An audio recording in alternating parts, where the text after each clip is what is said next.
हाँ जी, नमस्कार, राम राम, राधे राधे, जय श्री कृष्णा। कैसे हो आप सभी? तो स्वागत है आपके अपने यूट्यूब चैनल धरनी एजुकेशन में। बताओ साथियों, आप कैसे हो? बिल्कुल उम्मीद करूंगा कि आप सभी मौज मस्ती बिंदास बिल्कुल सब फौज में होंगे साथियों।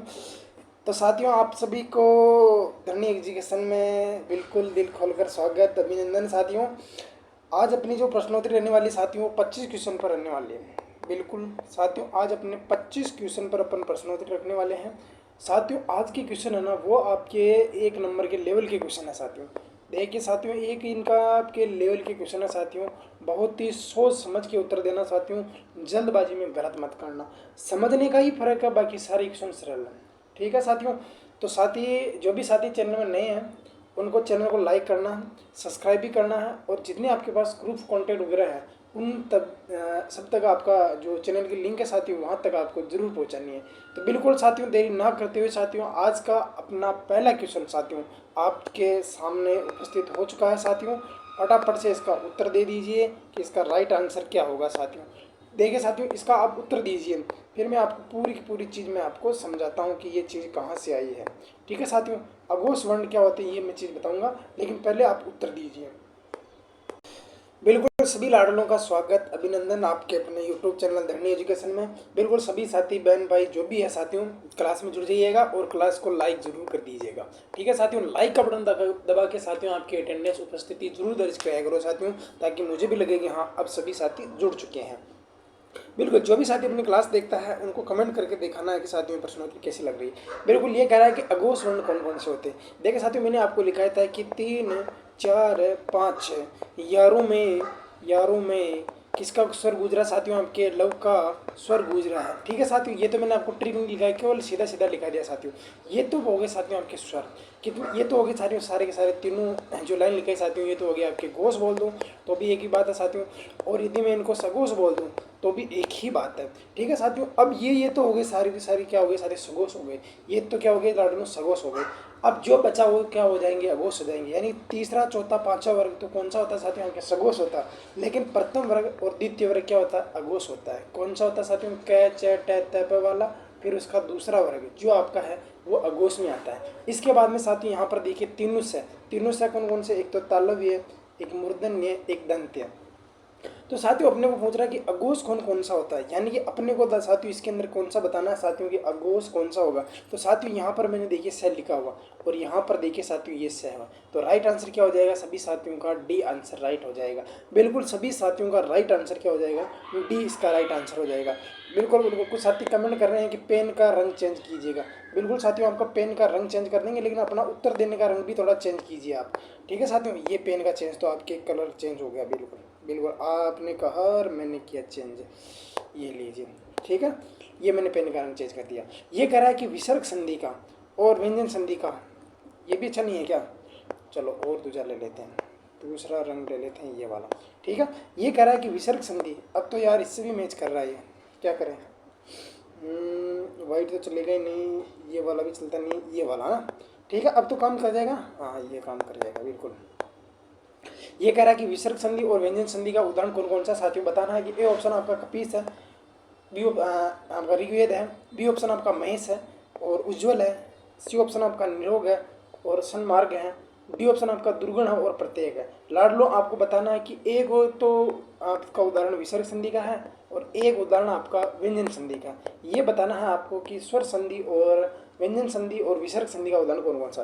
देखिए साथियों, आपके कपी धन में ईस हो जाएगा। क्या हो जाएगा लाडलो, आपके कपी धन में ईस हो जाएगा। ऋक धन में वेद हो जाएगा। क्या हो जाएगा साथियों, आपके ऋक धन में वेद हो जाएगा। ठीक है साथियों, तो ये तो उदाहरण किसका हुआ साथियों, आपके दीर्घ स्वर संधि का हुआ। तो ये ऑप्शन तो आपका नहीं होगा, क्योंकि दोनों के दोनों दीर्घ स्वर संधि के हैं। ठीक है साथियों, अपन को बात कौन सी की जा रही साथियों के, दीर्घ स्वर संधि बोल दूं या स्वर संधि बोल दूं, बात तो एक ही है ना। तो फिर बात तो वही है। अगला ऑप्शन है साथियों के महेश, महाधन में ईश। क्या हो जाएगा साथियों, आपके महाधन में ईश, उत प्लस में ज्वल। साथियों ये महाधन में ईश होगा, तो ये किस में चला जाएगा साथियों, आपके गुण स्वर संधि में चला जाएगा। उत प्लस में ज्वल, ये आपका व्यंजन संधि का हो जाएगा। लेकिन अपने को बात कह रहा है कि पहले विसर्ग संधि का होगा, तो ये ऑप्शन भी आपका गलत हो जाएगा। साथियों डी ऑप्शन देखिए आपका दुर्गुण। डी ऑप्शन देखिए लाड रहा हूँ आपका कि जो बी ऑप्शन है साथियों इसका दुर्गण क्या हो जाएगा साथियों कि प्रतिधन में एक, ये मैंने आपको लिखा है कल भी बताया था, प्रतिधन में एक, प्रति इसके अंदर उपसर्ग है, एक इसके अंदर आपका मूल शब्द है, तो ये तो क्या हो जाएगा व्यंजन संधि का हो जाएगा। दूर दू है प्लस में गण, तो ये आपका विसर्ग संधि का हो जाएगा। लेकिन लाडलो यहाँ पर कौन सी संधि आ गई आपके स्वर और यण स्वर संधि आ गई, तो राइट आंसर यानी कि आपका बचा हुआ कौन सा हो जाएगा, सी ऑप्शन हो जाएगा। नी है धन में रोग हो जाएगा साथियों, बिल्कुल बिल्कुल निरोग हो जाएगा ना। और आपके इसके अंदर आपके देखिए साथियों आपका सत प्लस में मार्ग हो जाएगा, क्या हो जाएगा साथियों आपके सत प्लस में मार्ग हो जाएगा, बिल्कुल राइट आंसर हो जाएगा आपका सी, सी इसका राइट आंसर हो जाएगा कि विसर्ग संधि का उदाहरण हो जाएगा। ठीक है साथियों, आपके नीर है धन में रोग हो जाएगा, क्या हो जाएगा साथियों आपका जैसे कि नीर है धन में आगे क्या हो जाएगा आपका, बिल्कुल तो राइट आंसर प्लस में मार्क, तो राइट आंसर इसका सी हो जाएगा।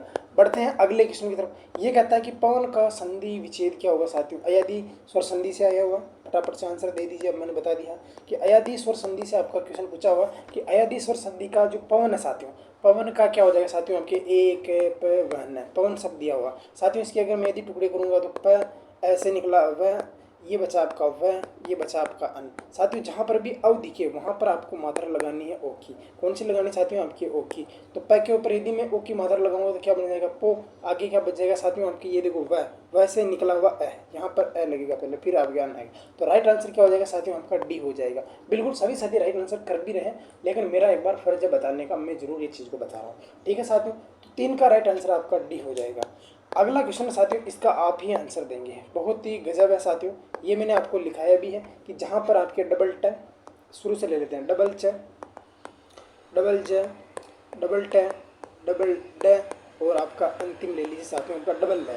जहाँ पर भी दिखे साथियों एक को काट के वहाँ पर क्या करना है आपको तय करना, क्या करना लाडू आपको एक को काट कर क्या करना वहाँ पर आपके तय करना। तो साथियों जहाँ पर भी आपका तय डबल डे दिखा हुआ यहाँ इसको काट दीजिए और इसकी जगह क्या कर दी साथियों उत्तर प्लस में डेन कर दीजिए, क्या कर दी साथियों उत्तर प्लस में डेन कर दीजिए। ऑप्शन कौन सा राइट हो जाएगा ऑटोमेटिक आपका ए ऑप्शन राइट हो जाएगा। कौन सा हो जाएगा साथियों आपका ए ऑप्शन इसका राइट आंसर हो जाएगा। बिल्कुल सभी साथियों का ए ऑप्शन आपका राइट हो गया है ना।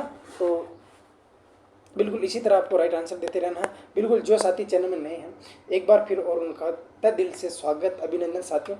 जो भी बहनें मेरी ये क्लास देखती हैं उनके लिए बता देता हूँ कि ये जितने भी क्वेश्चन है साथियों हर टॉपिक से एक एक क्वेश्चन दो क्वेश्चन मैंने लिए हुए हैं। तो साथियों ये हर क्वेश्चन आपके लिए मोस्ट और इम्पोर्टेंट क्वेश्चन होने वाले हैं। एक भी क्वेश्चन ऐसा हल्का फुल्का नहीं है ताकि आपका टाइम वेस्ट हो। बिल्कुल हर क्वेश्चन बहुत ही लेवल से लिया गया है। अब ये कह रहा है कि बहुवीर्य समास का उदाहरण नहीं है, बहुवीर्य समास का खुद का कोई प्रदान नहीं हो। साथियों उत्तर दीजिए, मैं आपको बहुवीर्य समास की मौखिक रूप से चर्चा कर देता हूँ। बहुवीर्य समास का खुद का कोई उदाहरण नहीं होता है, ये किसी दूसरे के उदाहरणों को रूढ़ करके यानी कि विशेष अर्थ में रूढ़ करके अपना बना लेता है साथियों। बिल्कुल जितने भी पौराणिक पात्रों के नाम है या कथाओं के प्रचलित जो नाम है साथियों वो इसी के अंदर ही आते हैं। अधिकतर क्रमधारय समास के उदाहरण आपके इसमें बहुवीर्य समास में देखने को मिलते हैं। तो ए ऑप्शन आपका यथाशक्ति यानी कि शक्ति के अनुसार, किसके अनुसार साथियों आपके यथाशक्ति यानी कि शक्ति के अनुसार, यानी कि पद कौन सा खर्च नहीं हो रहा साथियों इसके अंदर यथाशक्ति यानी कि शक्ति के अनुसार। तो साथियों ये तो आपका अव्ययभाव समास हो जाएगा। कौन सा हो जाएगा लाडलो आपका अव्ययभाव समास हो जाएगा, या आपके बहुवीर्य समास का उदाहरण नहीं है। 5 का राइट आंसर। ठीक है साथियों एक बार इसको पूरे को हम देख लेते हैं ना। ठीक है यथाशक्ति है, बी ऑप्शन आपका चंद्रशेखर है, सी ऑप्शन आपका राजकुमार है, डी ऑप्शन आपका नील कमल है साथियों। ये कह रहा है कि कौन सा राइट आंसर हो जाएगा इसका कि बहुवीर्य समास का उदाहरण नहीं है साथियों। यथाशक्ति ये तो हो जाएगा साथियों आपके शक्ति के अनुसार, तो ये तो हो गया लाडलो आपके अव्ययभाव समास का उदाहरण। ठीक है साथियों चंद्रशेखर, राजकुमार, नील कमल, नीला है जो कमल यानी कमल की विशेषता बता रहा, राजकुमार राजा है जो, राजकुमार राजा का है जो कुमार है ना, राजकुमार ठीक है राज्य के लिए कुमार, चंद्रशेखर चंद्र है जिसके शेखर। तो राइट आंसर कौन सा हो जाएगा साथियों इसका कि कौन सा इसके अंदर आपका नील कमल, नीला है जो कमल, यथाशक्ति शक्ति के अनुसार यह जहाँ तक संभव हो। बिल्कुल तो राइट आंसर साथियों इसके अंदर आपका ये जो क्वेश्चन है साथियों इसको हमें छोड़ना पड़ेगा। क्यों छोड़ना पड़ेगा साथियों, ये कह रहा है कि बहुवीर्य समास का उदाहरण नहीं है। ठीक है साथियों नीला है जो कमल यानी कमल की विशेषता बता रहा है, तो ये यहाँ पर तो क्रमधारय समास है साथियों। ठीक है साथियों ये टाइपिस्ट की गलती है साथियों। चंद्रशेखर, चंद्र है शेखर जिसके ऊपर यानी कि आपके चंद्र यानी कि ये आपके शिव जी के लिए ये बली बहुवीर्य समास का उदाहरण है। ठीक है मान लिया हमने। राजकुमार क्या हो जाएगा साथियों आपके राजा का कुमार, क्या हो जाएगा राजा का कुमार, तो तत्पुरुष समास में हो जाएगा। ठीक है साथियों, तो साथियों ये तो आपका क्वेश्चन आपका बोनस वाला क्वेश्चन मान लीजिए साथियों, क्योंकि इसमें आपने बहुत ही गड़बड़ी कर दी है ना। तो ये अगर ऐसे बोल देता कि इसके अंदर बहुवीर्य समास का उदाहरण है, ऐसे हम अपन इसको ऐसे कर लेते हैं ना, बिल्कुल इसको कैंसिल करके अपन इसको बहुवीर्य समास का उदाहरण बना लेते हैं।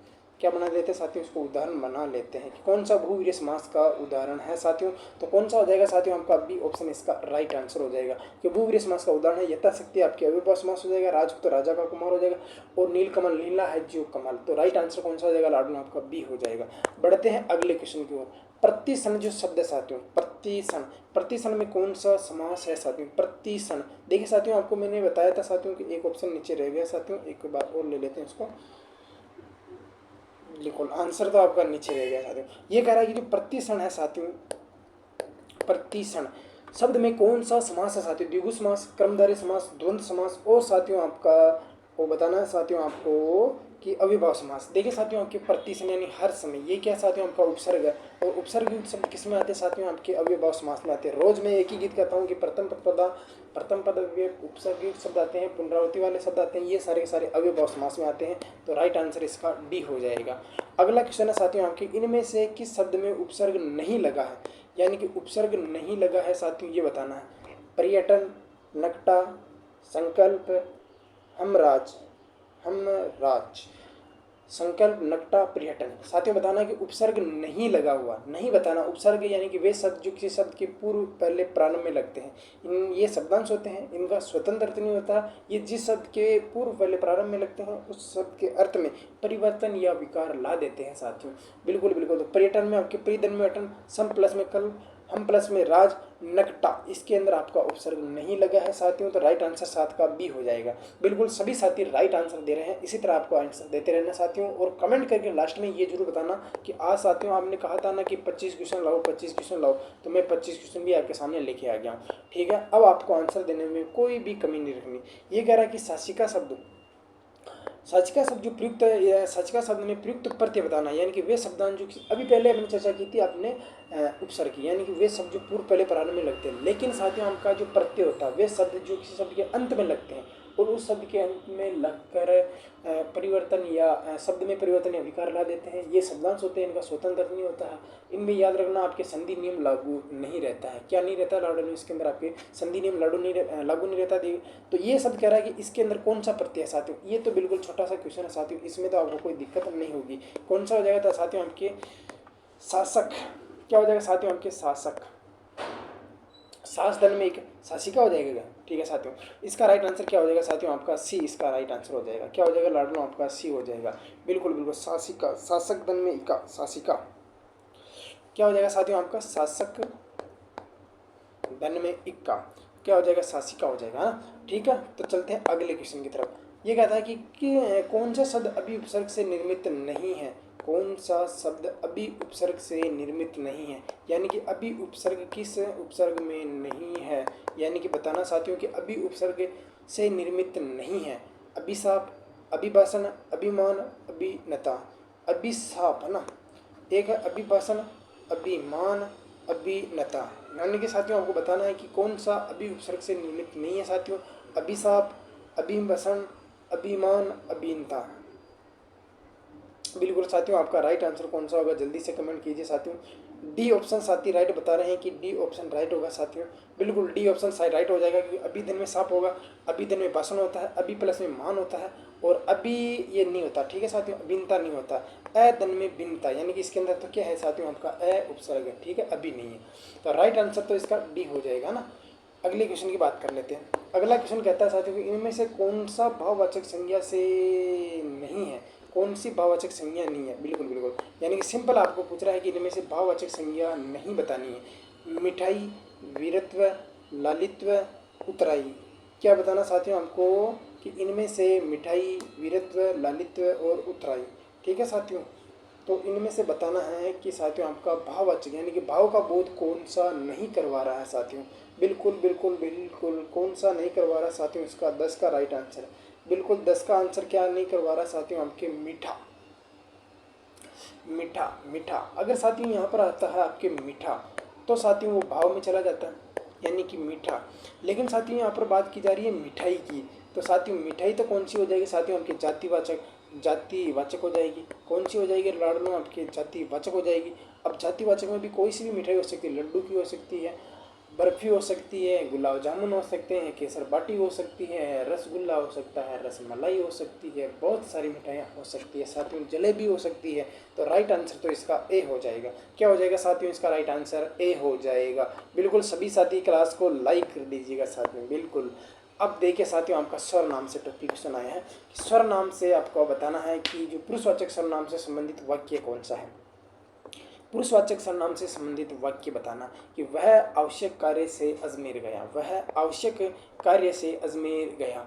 कल कोई आया था, यह घर बहुत सुंदर है साथियों। वे लोग कहाँ जा रहे थे, वे लोग कहाँ जा रहे थे। साथियों आपके सामने ये क्वेश्चन है, आपको इसका आंसर बताना है कि पुरुषवाचक सर्वनाम से संबंधित वाक्य हैं यह आवश्यक कार्य से, यानी कि वह आवश्यक कार्य से।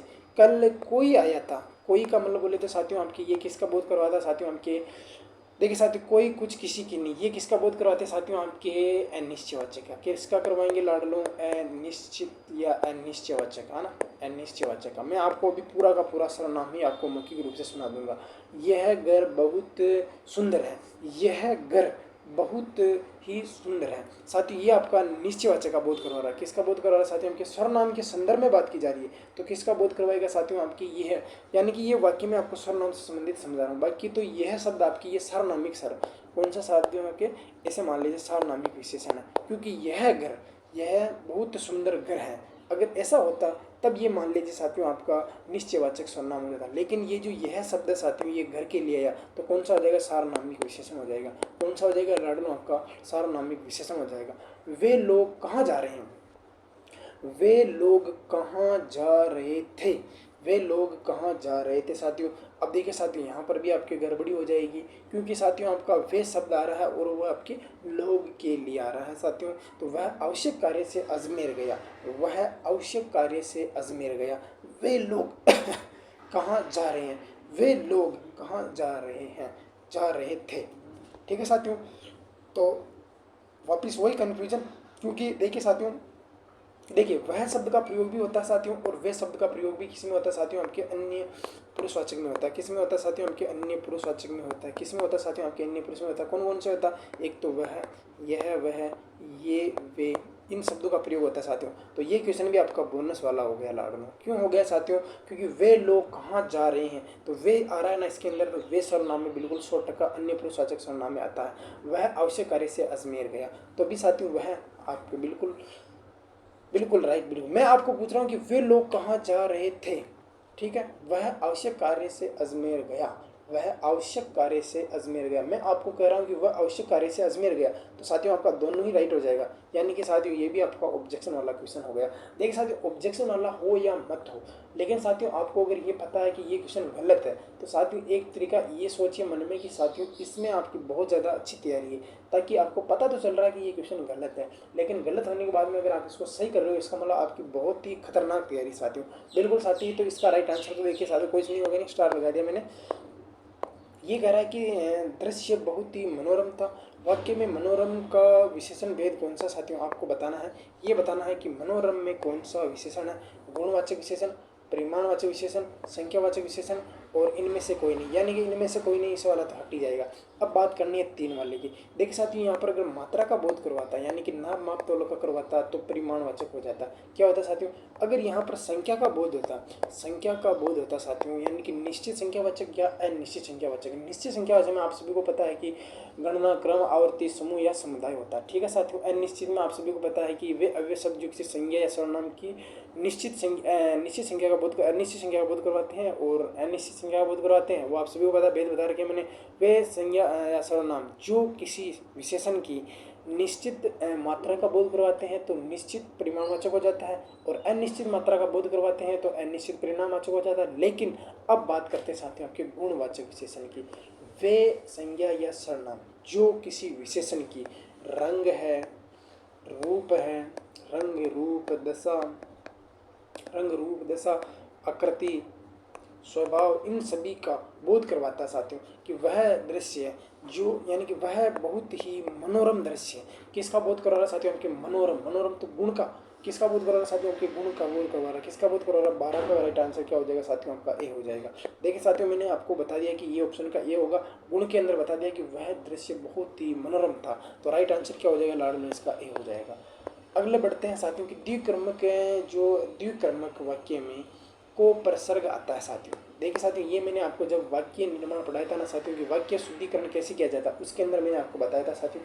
मैंने आपको वहाँ पर को प्रसर्ग का 2 जगह प्रयोग करके बताया था साथियों। एक तो साथियों आपके बजाना और बढ़ाना के अंदर भी मैंने आपको बताया था कि साथियों आपके बिल्कुल उसी के अंदर आता है को का प्रसर्ग का प्रयोग। और देखिए साथियों, और हमेशा एक बात ध्यान रख लेना, मैंने आपको ये बताया था कि द्विकर्मक क्रिया जो द्विकर्मक वाक्य होता है साथियों, उसके अंदर आपको प्रसर्ग का प्रयोग कहाँ होता है साथियों के, यानी कि कर्ता मुख्य क्रम के बाद, ये तो बिल्कुल बताया ही नहीं था मैंने, कर्ता के बाद ये भी नहीं बताया था साथियों, और इनमें से कोई नहीं था। कौन सा बजाता है? इनकी गौण क्रम के बाद, गौण क्रम के बाद जो मुख्य क्रम आता है साथियों, पहले गौण क्रम आता है, बाद में मुख्य क्रम आता है। जैसे कि राम ने शाम को, जैसे कि मैंने आपको ऐसे लिखवाया था साथियों कि राम ने शाम को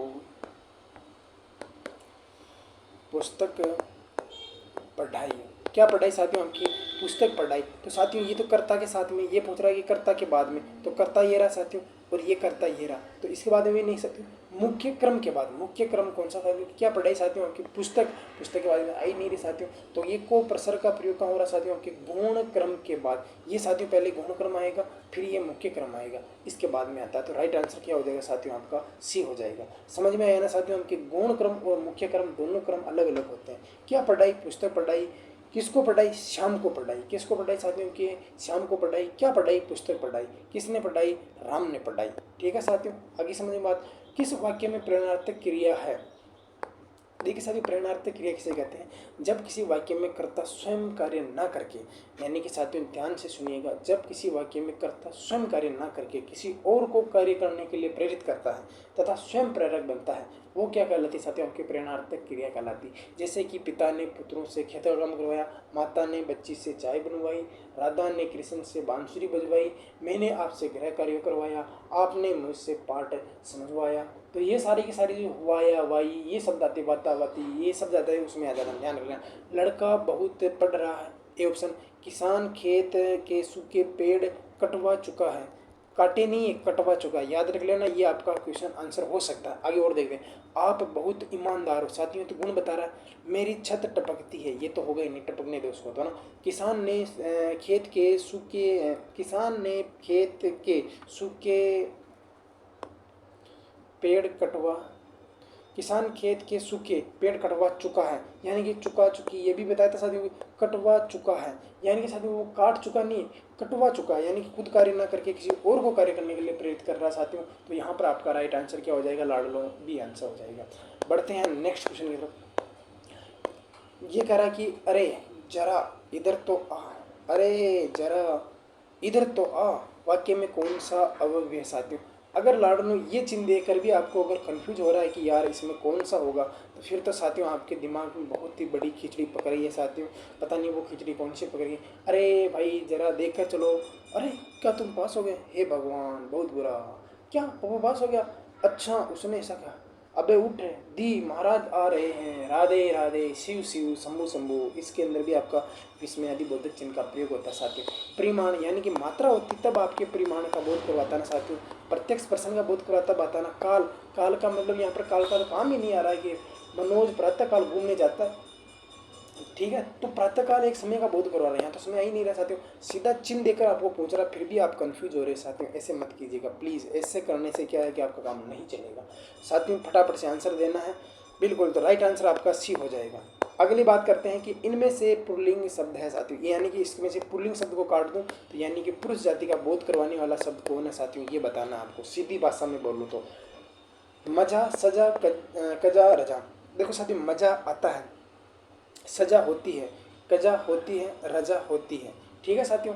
रजामंदी अपन नहीं बोलते, रजामंदी हो गई हमारी, तो देखिए साथियों ऐसे बोलते हैं अपन, हमारी रजामंदी तो हो गई है, तो ये तो साथियों आपका स्त्रीलिंग का बोध करो रहा साथियों। अरे यार ये कौन सी कजा मेरे सिर पर आ पड़ी है, तो यार ये कौन सी कजा मेरे सिर पर आ पड़ी है, कजा का मतलब स्त्रीलिंग का बोध करो रहा। अरे यार उसे तो सजा हो गई, अरे यार उसे तो सजा हो गई, ना कि सजा हो गया। ऐसे थोड़ी बोलते हैं कि उसे सजा हो गया, नहीं, ऐसे बोलते हैं कि सजा हो गई है, तो भी ये स्त्रीलिंग का बोध करो रहा साथियों। अरे यार आज तो मुझे मज़ा आ गया, आप सभी ने बहुत ही अच्छे उत्तर दिए। तो साथियों राइट आंसर क्या हो जाएगा, ए हो जाएगा। क्या हो जाएगा लाडलो, आपका ए हो जाएगा। ठीक है साथियों, तो ये सभी का आपका राइट आंसर हो जाएगा कि कौन सा शब्द सदैव एक वचन में प्रयुक्त होता है। लाडलो, बताइए बताइए, घुमाने वाला क्वेश्चन है साथियों कि बाल है, ओस है, आकाश है और आंसू है। साथियों मैंने आपको ये चीज़ें बहुत ही इम्पोर्टेंट करके मैंने ये चीज़ें लिखवाई थी साथियों कि इसका राइट आंसर क्या होगा साथियों कि सदैव एक वचन में प्रयुक्त होने वाला शब्द कौन सा साथियों, कि बाल है या होश है या आंसू है या आपके आकाश है। साथियों इसका राइट आंसर कौन देगा, फटाफट से बताइए साथियों। बिल्कुल साथियों, आपको मैंने लिखाया था कि बाल, होश, हस्ताक्षर है, प्राण, लोग, ठीक है साथियों, देवता, जन गण वृंद लोग अगर, ये सारे के सारे अक्षत, चावल, हस्ताक्षर, ये सारे के सारे मैंने आपके साथियों आपको लिखवाए थे साथियों। ये आंसू ऐसे आता है ना, ठीक है, और असुर साथियों आपका ऐसे आता है, असुर ऐसे आता है ना, ठीक है लाडो, याद रख लेना, वैसे याद रखने की चीज़ है। लेकिन साथियों आपका जो एक वचन में सदैव जो प्रयोग होगा साथियों वो आपका आकाश होता है। क्या होता है लाडो, आपका आकाश होता है। 17 का राइट आंसर क्या हो जाएगा साथियों, आपका ए इसका राइट आंसर हो जाएगा। क्या हो जाएगा लाडो आपका 17 का ए, सॉरी राइट में सी को कर रहा हूँ, बोल में एक हो रहा हूँ, तो राइट आंसर क्या हो जाएगा साथियों, आपका सी हो जाएगा। क्या हो जाएगा साथियों, आपका सी आंसर हो जाएगा। अगले क्वेश्चन का आंसर दीजिए फटाफट से। ये कह रहा है कि मोहन ने सोहन को किताब दी में कारक है। क्या दी साथियों, किताब दी, किसने दी, सोहन, सॉरी किसने दी, मोहन ने दी, किसको दी, सोहन को दी, क्या दी, किताब दी, कौन सा कारक है साथियों, कर्ता कारक है, कर्म कारक है, संप्रदाय, संप्रदान, ये यहाँ पर आपके संप्रदाय नहीं है, संप्रदान। अधिकरण, अधिकरण में आता है मैं पर, क्या आता है साथियों कि मैं पर। संप्रदान में आता है कि संप्रदान के लिए भी आता है और को भी आता है, ठीक है साथियों। कर्ता ने क्रम को, क्या आता साथियों, और आता है कर्ता, कर्ता ने। मोहन ने सोहन को किताब दी, मोहन ने सोहन को उदार किताब दी, उदार का नाम आता है ना साथियों, तब तो यहाँ पर आपके कर्म कारक होता है। क्या आता है साथियों कि मोहन ने सोहन को किताब उधार दी, यानी कि आपको उसको दान नहीं दे रहा, यहाँ यानी कि यहाँ पर किसका बहुत उधार है साथियों, वापस थोड़ी देगा, वो दे दी। अगर वो कहता है कि उधार देगा तब साथियों यहाँ पर पता चलता है कि हाँ यार ये उसको दान में नहीं दे रहा। तो राइट आंसर लाडलो इसका क्या हो जाएगा, आपका सी इसका राइट आंसर हो जाएगा, क्योंकि वो किताब उसको दान में भी दे सकता है या ऐसे भी दे सकता है, लेकिन वो ये नहीं कह रहा है कि इसमें वो उधार दे रहा है। उधार देता तब कर्म कारक होता, तो अभी तो राइट आंसर आपका सी हो जाएगा। क्या हो जाएगा साथियों, आपका सी इसका राइट आंसर हो जाएगा। अगला क्वेश्चन साथियों आपके सामने, अगला क्वेश्चन है साथियों आपके सामने 19 नंबर का, कि निम्न में से कौन सा शब्द तत्सम नहीं है, यानी कि संस्कृत का कौन सा शब्द नहीं है। तत्सम बोल दूँ एक ही बात है साथियों, और संस्कृत बोल दूँ वो भी आपके एक ही बात है लाडलो। तो 19 का राइट आंसर कौन बताएगा कि निम्नलिखित में से कौन सा शब्द तत्सम नहीं है, यानी कि तत्सम बताना है साथियों कि तत्सम नहीं है साथियों। देखिए प्रतीत, प्रतीत और आपके प्रतिमान और प्रतिबिंब। साथियों आपको बताना है कि प्रतीत और प्रतीत और प्रतिमान और आपके प्रतिबिंब। साथियों आपको बताना है कि 19 का राइट आंसर क्या होगा साथियों आपका। बिल्कुल साथियों 19 का राइट आंसर बिल्कुल बिल्कुल, ये तो तीनों के तीनों क्या हो जाएंगे साथियों आपका तत्सम। बिल्कुल ये तीनों के तीनों तत्सम है साथियों, ये तीनों के तीनों तत्सम या संस्कृत वाले, ठीक है। ये प्रतीत, प्रतीत, प्रतीत, अगर साथियों आप सिंपल लिखोगे इसको तो ये आपका तद्भव हो जाएगा। क्या हो जाएगा लाडू, आपका तद्भव हो जाएगा। अगर इसको आप मिला के लिखोगे तो क्या हो जाएगा लाडू आपका, बिल्कुल बिल्कुल। मैंने आपको क्या था ना कि अधूरे शब्द हमेशा तत्सम में आते हैं। देखिए साथियों इसमें भी अधूरे, इसमें भी अधूरे, ये काम भी कर गया, अधूरे शब्द वाला भी काम कर रहा है यहाँ पर। तो राइट आंसर क्या हो जाएगा साथियों आपका ए हो जाएगा। क्या हो जाएगा लाडू, ए हो जाएगा। अगले क्वेश्चन की तरफ चलते हैं साथियों। ये कह रहा है कि पत्र शब्द का अनेकार्थी शब्द समूह सही है। पत्र शब्द का, पत्र शब्द का अनेकार्थी शब्द समूह सही है, बताना। पन्ना होता है, पत्र होता है, मोती होता है। बी ऑप्शन आपका पानी है, पत्र है, सूर्य है। सी ऑप्शन आपका पन्ना है, सांप है, पवित्र है। डी ऑप्शन आपका पत्ता है, चिट्ठी है और पंख है। लाडलू बताना है कि पत्र शब्द का अनेकार्थी शब्द सही क्या होगा। पत्र यानी पत्ता भी होता है, बिल्कुल सही बात है। पत्र यानी चिट्ठी लिखी, सही बात है। पत्र यानी पंख, पंख, पंख, बिल्कुल ये भी सही होता है। तो 20 का राइट आंसर तो क्या हो जाएगा लाडलू आपका डी हो जाएगा। पन्ना, सांप, पवित्र। सांप नहीं होता, पवित्र नहीं होता, बिल्कुल। पन्ना तो होता है, पानी नहीं होता है, सूर्य नहीं होता, पत्थर तो होता है, बिल्कुल। पन्ना होता है, पत्थर नहीं होता है, मोती नहीं होता, ये दोनों नहीं होते हैं, ये नहीं होता, ये नहीं होता है, ये दोनों नहीं होते। तो राइट आंसर क्या हो जाएगा आपका डी इसका राइट आंसर। बिल्कुल साथियों, आप सभी उत्तर दे रहे होंगे, मुझे अच्छा पता है साथियों। लेकिन लाडनू अब बताइए साथियों कि आपके प्रश्न सही भी हो रहे हैं या नहीं हो रहे साथियों। मैंने कहा था कि 25 क्वेश्चन है और बहुत ही सीरियस वाले क्वेश्चन है, केवल लैंग्वेज चेंज की है, बाकी उत्तर सरल ही है साथियों। जो पढ़ाया उसी में से है, लेकिन मैंने आपको बोला था ना कि जितनी भी मैंने परिभाषाएं लिखाई है, मैं उनके अंदर प्यूरो के आपको क्या दूंगा साथियों, आपको प्रश्न दूंगा, ताकि आपको एग्जाम में ये के क्वेश्चन मिल जाए तो आपको गड़बड़ी ना हो साथियों। बिल्कुल यही क्वेश्चन दिया मैंने, ये कह रहा कि सूर्य का पर्यायवाची नहीं है। अब आंसर दीजिए आप मुझे।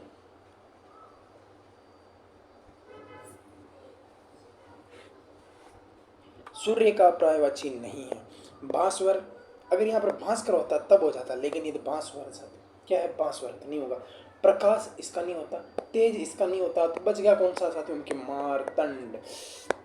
क्या बच गया साथियों, आपका मारतंड। क्या हो गया साथियों, आपका मारतंड हो गया। तो इसका राइट आंसर क्या हो जाएगा, बी हो जाएगा। क्या हो जाएगा लाडलो, इसका बी हो जाएगा। अगले बढ़ते हैं कि क्षणिक का विलोम शब्द क्या होगा। अरे भाई बहुत ही अच्छा उदाहरण साथियों, कि क्षणिक यानी कि कोई चीज़ आपके थोड़े समय के लिए, यानी कि समय के लिए है, थोड़े समय के लिए, उसको क्या कहेंगे हम, क्षणिक कहते हैं। क्या कहते हैं साथियों, हमके क्षणिक कहते हैं। क्या कहते हैं लाडू, आपके क्षणिक कहते हैं। लेकिन जो समय चीज़ ज़्यादा रहती है उसको क्या कहते हैं, अक्षणिक, विक्षणिक। और साथियों आपका कौन सा राइट आंसर हो जाएगा लाडू इसका, बताइए साथियों। आपका बी, आपका विक्षणिक। सी ऑप्शन आपका दुर्गम। डी ऑप्शन आपका शाश्वत। तो राइट आंसर क्या हो जाएगा लाडलो, इसका बी हो जाएगा। क्या हो जाएगा साथियों, इसका राइट आंसर आपका बी हो जाएगा। क्षणिक का मतलब होता है साथियों आपके थोड़े समय के लिए। क्या होता है साथियों, आपके थोड़े समय के लिए होता है। बात करते हैं साथियों आपके की शाश्वत, यानी कि जो चीज़ लंबे समय तक हो। क्या हो साथियों, आपकी शाश्वत। जो चीज़ क्या हो साथियों, आपके लंबे समय तक हो, शाश्वत, है ना।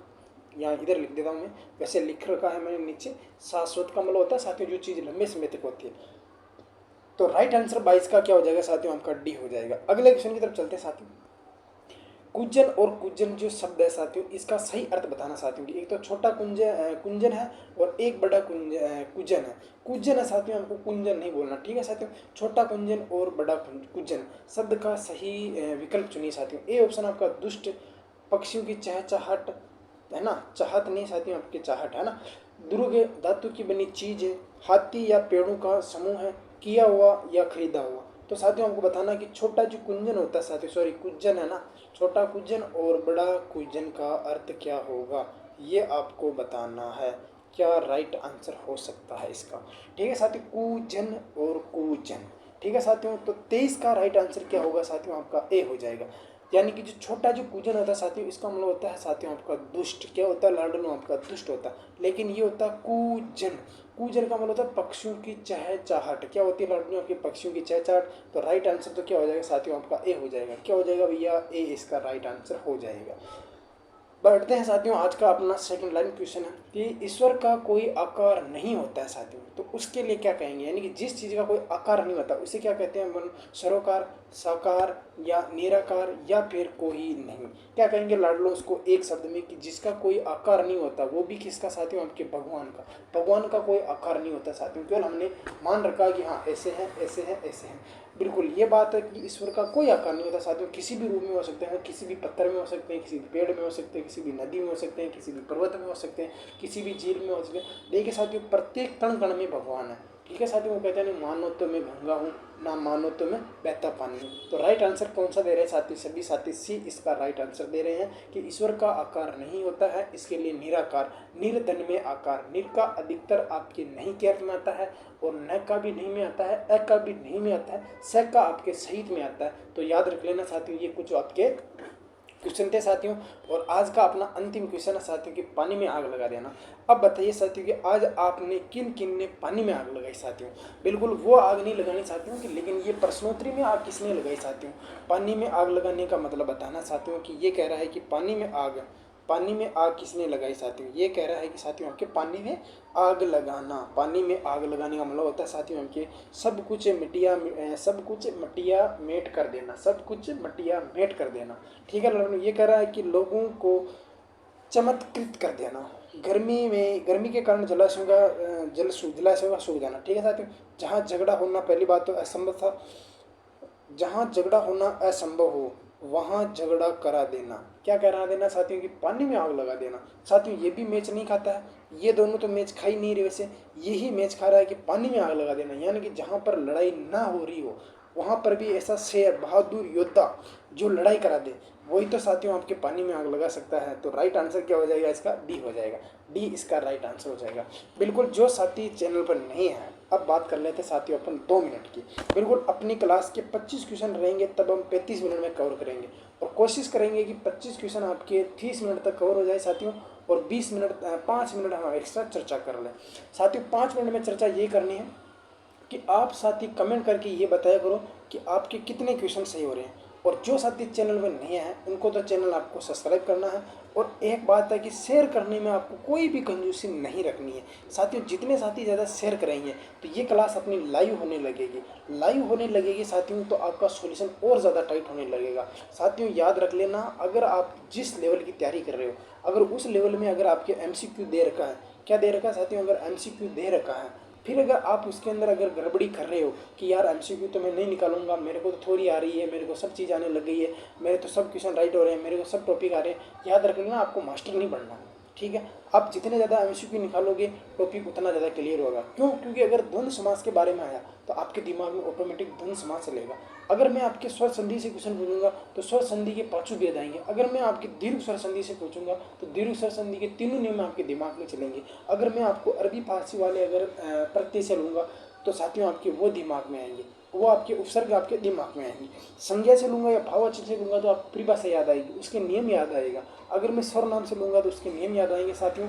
केवल मेरा तो साथियों आपके एक ही उद्देश्य है कि आप कैसे भी करके साथियों आप बस अच्छी तरह से साथियों आप इनका आंसर दिया करो साथियों। क्योंकि ये क्वेश्चन मेरे को लाने के लिए साथियों आपको बहुत ज़्यादा टाइम लगता है। ऐसे नहीं है साथियों कि जहाँ से क्वेश्चन मिला वहाँ से उठा लिया। बिल्कुल सभी साथियों को एक बार फिर और धन्य एजुकेशन की तरफ से मैं विनोद धाकड़ आप सभी का स्वागत, राम राम, अभिनंदन, शुभ रात्रि और सभी को गुड नाइट। बिल्कुल साथियों, मिलते हैं आप सभी कल। बिल्कुल मोस्ट और इम्पोर्टेंट प्रश्न आज के जैसे प्रश्न थे उनके जैसे ही मिलते हैं। और कमेंट करके बताना कि आपके 25 में से 25 किस बहन भाई के सही हुए हैं। ठीक है साथी, तो मिलते हैं कल। जय हिंद, जय भारत।